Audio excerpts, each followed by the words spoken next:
然怎么都没想到，自己在夜期时竟看到远处一道光柱，这也导致这件事在他心里久久难以忘。最终他便一个人独自闯进封锁区，当他触碰到立方体后，他就发生了翻天覆地的变化，成为了机械臂士。要问为何会变成这样，就要从那天晚上说起。一个神秘女人独自潜入集团抢夺立方体，并且她身轻如燕的就准备逃离，却不料早有一群卫兵在缴获波什，但她丝毫不把对方放在眼里。只见她腿部上的花纹突然亮起，下一秒她的身上就出现了2只机械臂，仅仅3下5除2的时间，她就打败了数个卫兵，可终究还是被高科技给限制住。接着集团的干部也闻讯的。没想到的是，他也有一只机械臂，但他的机械臂是通过高科技改造而来。他也趁着女人被限制，从而夺回了立方体，并且一直说着挑衅的话语。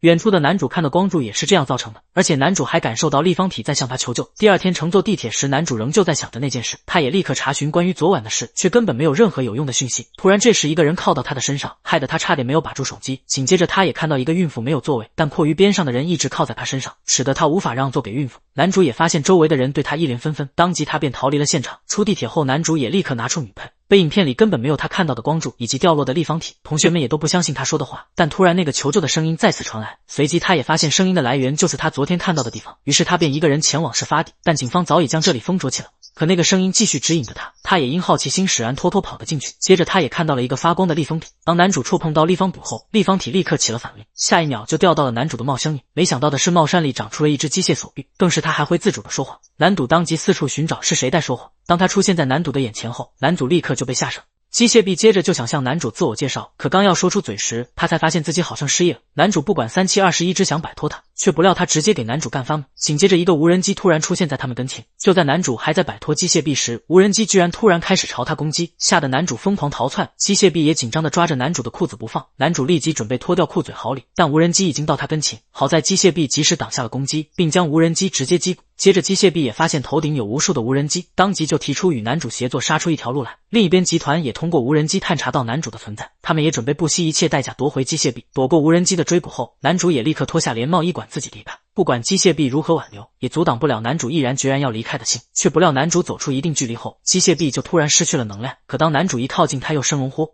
男主也立刻测试了起来，于心不忍的男主最终还是决定带着他。也就在此时，无人机也赶了过来，机械臂也准备显示一下自己的实力，接着他便一路拖着男主逃跑。殊不知集团的干部在高处观望着这一切，当他看到机械臂是这副模样后，他便决定让无人机去对付男主，而他则是对那个神秘女人更感兴趣。不出所料，金也真的来到了这，没想到的是男主在跑时突然被一只手抓了过去，原来是金来救男主了。仅仅2秒半，无人机就被尽数消灭。接着从金的口中得知男主的机械臂名为阿尔玛，却不曾想此时那个干部也赶过来，趁着金跟对方说话之际，男主立刻带着阿尔玛钻进了胡同里。金原想追上去，却被集团干部拦了下来，这也成功激怒了金。而在男主那边，阿尔玛发现敌人都是奔他而来，所以他也不想再连累男主，希望男主抛下他独自离开。此时金也已经解决完敌人，出现在了男主面前，随即男主也决定与阿尔玛并肩作战。阿尔玛也想到了解决的办法，那就是让男主只管往前冲，剩下的交给他就行了。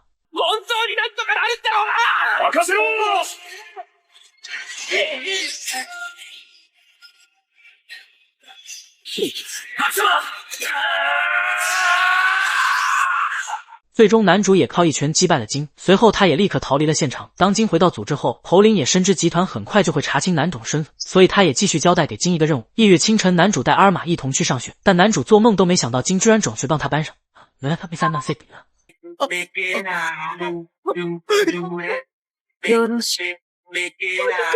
还只是获得了一个会说话的机械臂，不想每次上厕所都要小心翼翼，只因有个美少女会毫无征兆的突然冒出，看到男主和村宇从同一间厕所出现，这顿时引得其他人浮想联翩。可只有男主明白对方是为了机械臂阿尔玛，然而男主的青梅却误以为村宇是喜欢男主，想着帮忙撮合这件亲事，于是在放学后强行拉着男主来到了学校废弃的建筑，而里面正是等候多时的村宇。事已至此，男主也清楚一直逃下去不是办法，倒不如问明白村宇的真正目的。闻言，村宇解释到自己是机械协会的成员，现在要把阿尔玛带回总部，而男主由于已经和阿尔玛结合成了共生体，自然是要一同前往。但男主一想到过去可能进行各种人体实验，就立马带着阿尔玛跑路了。本想从出口离开，怎料青梅却是直接堵住了门口，如果不看到两人牵手成功，他绝不放男主出来。与此同时，集团的2个机械师也盯上了男主，不过因为青梅一直在站岗，一时半会他们也不敢轻举妄动。另一边在寻找一番无果后，村宇也是失去耐心，选择用最简单粗暴的方式。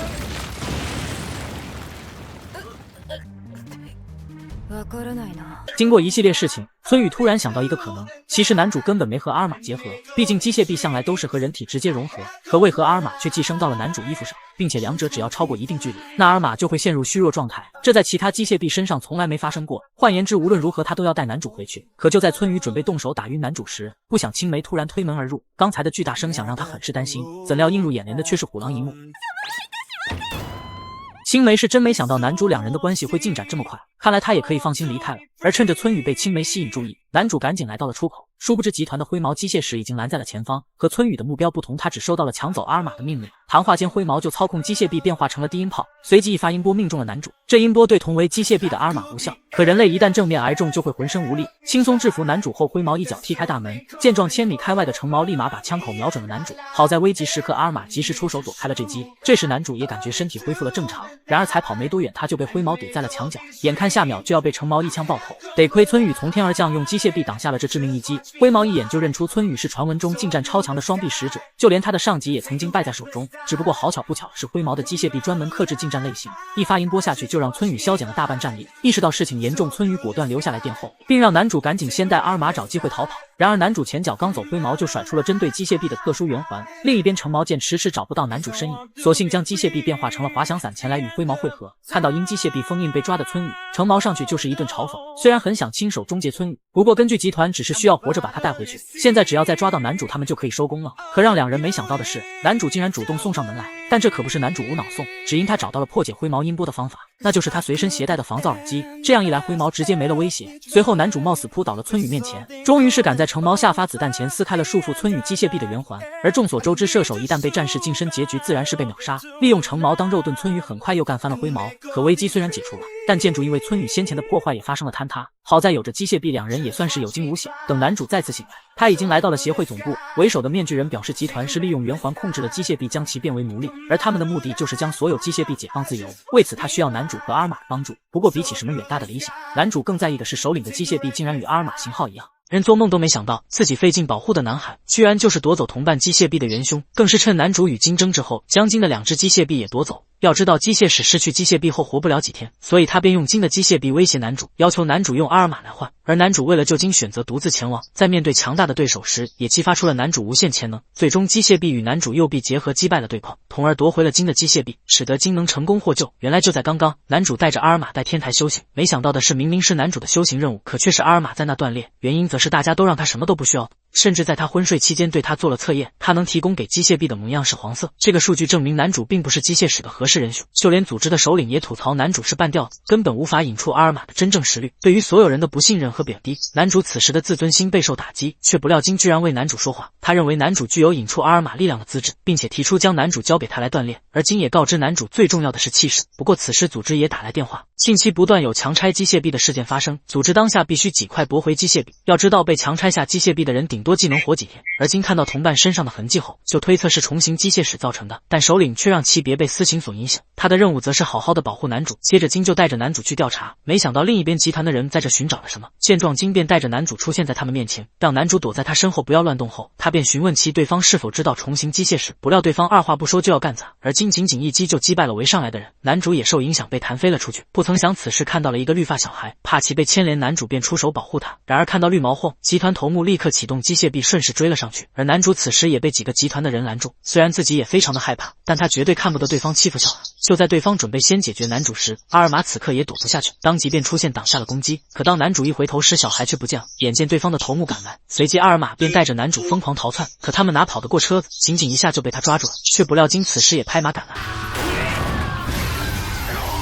但集团头目也根本不知道重型机械使，见他们被吓晕后，金也准备放榜，反过来指责男主擅自主张。殊不知绿毛小子竟是集团社长的弟，他此次也是为了寻找阿尔玛，而男主受不了金的指责，于是他便管自己离开，却不料这样正中绿毛的下怀。但他没想到的是，金此时突然出现，而他恰巧就是重型机械使。仇人见面分外眼红，金当即发起攻击，可他却被对方控制住。在另一边的男主此刻也收到一条讯息，映入眼帘的竟是金被抓住的消息。紧接着绿毛也用金的手机给男主打电话，要是想要救金的话，就拿阿尔玛来交换。甩下一个定位就挂断了电话，随即男主就将事情告知组织，却不料对方竟让男主什么都不要赌。这下也让男主彻底崩溃，所有人都不停的让他什么都不要赌，对他如此的不信任。不曾想阿尔玛直接打破了他的自卑，并不停的激励男主，于是男主便一个人来到了指兵地。他也认出了眼前的绿毛小，绿毛的目标从始至终都是阿玛，毕竟听说得到阿尔玛的人类就能获得最强肉体。随后他便开始朝男主发起攻击，男主配合阿尔玛完成多次闪躲，再顺势来到绿毛面前对他发起攻击。不过对方始终有能量出现抵挡，接着他不断的嘲讽男主。面对绿毛的挑衅，男主也陷入了沉思。随后绿毛也不废话，直接释放技能。见状，男主便打算证明自己，划着绿毛的绿色锁链冲过去，发起全力一击，但也只是对绿毛造成了一点点的影响。接着绿毛就开始释放大招，将男主圈住。伴随着绿毛的电击，男主也撑不下去了。见此情形，绿毛也准备夺走阿尔玛。就当绿毛庆幸终于得到阿尔玛时，却不料阿尔玛突然起了反面，一把将绿毛推倒，然后慢慢爬向男主。但刚刚的攻击也耗尽了他所有力量。看到唯一信任自己的阿尔玛如此痛，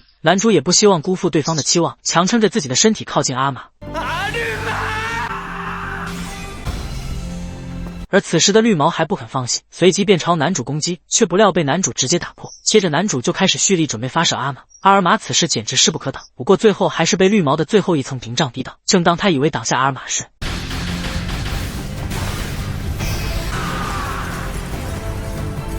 男主原以为已经解决战斗，却不料突然一条锁链洗。男主还以为要再战一次，不曾想对方只是来接回绿毛币，于是他便将金的机械币团了回来。接着他便带着绿毛离开。柴少年只因继承前代最强之人的机械币，就让他这个普通中学生有望成为当代最强，可却没想到那位曾一度登顶第一的男人所创立的集团，在他已故后竟沦落为邪恶组织，强行将机械币改造为毫无思想的战争工具。为此，男主带着伙伴走上了与之对抗的道路。不过自己的废柴形象依旧没有改变，在没有阿尔玛的帮助下，就是个小菜鸟，时不时就沦为队友们的拖油瓶，成为大家重点关注的保护对象。这更是让身为贴身保镖的少女头疼不已。面对只会奴役机械臂却无任何战力的炮灰，还需要自己亲自出马将其制服。在他眼里，男主还是依旧那么废柴。但正当少女放松警惕向组织汇报战果之时，被放倒的炮灰却突然暴起，犹如透支生命一般的发起攻击，一瞬间竟隐隐压制拥有双臂的暴力女。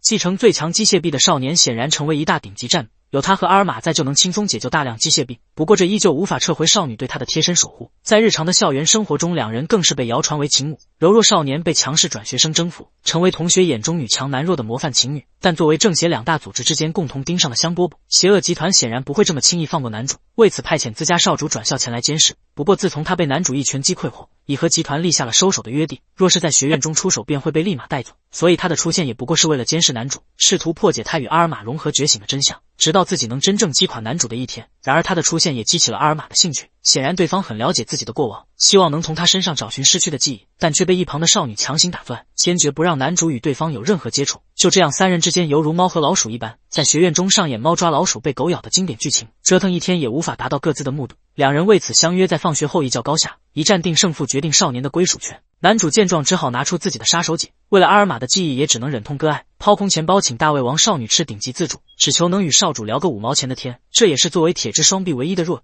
能吃上饭哪还会管组织下达的任务。然而得知真相的阿尔玛却接受不了，自己曾经居然是邪恶集团创立者的搭档，两人融合后曾一度成为世界最强，所以夺取阿尔玛也仅是为了物归原主。但更多的信息连作为少主的他也不得而知。为了尽快帮助搭档探究过去的真相，少年便带着阿尔玛来到城市资料馆，只因其中存放着有关那个男人的信息，毕竟对方生前是推动城市发展的伟人。见到曾经的搭档，阿尔玛却不禁潸然泪下，对这个男人的情感犹如刀刻斧凿一般，但有关他的记忆却依旧是一片空白。与此同时，队伍中的伙伴却在惨遭蹂躏。待少女接到通知赶到现场，只能眼睁睁看着机械臂被当场粉碎。此人正是之前利用重系机械臂控制炮灰，也是杀害少女双亲的凶手。这一次继续故技重施，利用操纵能力控制队友袭击前来救援的少子。为了追上即将逃跑的杀父仇人，少女只好在不甘中放倒重伤的队友，将其交给随后赶来的男主。队友虽然能在治疗手段下保住性命，可死去的机械臂却再也无法复。面对此时已掌握阿尔玛力量的少年，保卫组织也终于向他透露机械臂的真相。来自其他次元的机械臂与人类一样是生命体，只是因为失去故土才会变得无法独立生存，只能与人类结合维持自己的生命。但是有一种方法可以让机械臂从这样的困境中解脱，为此他的记忆便是解放始祖、拯救族群的关键。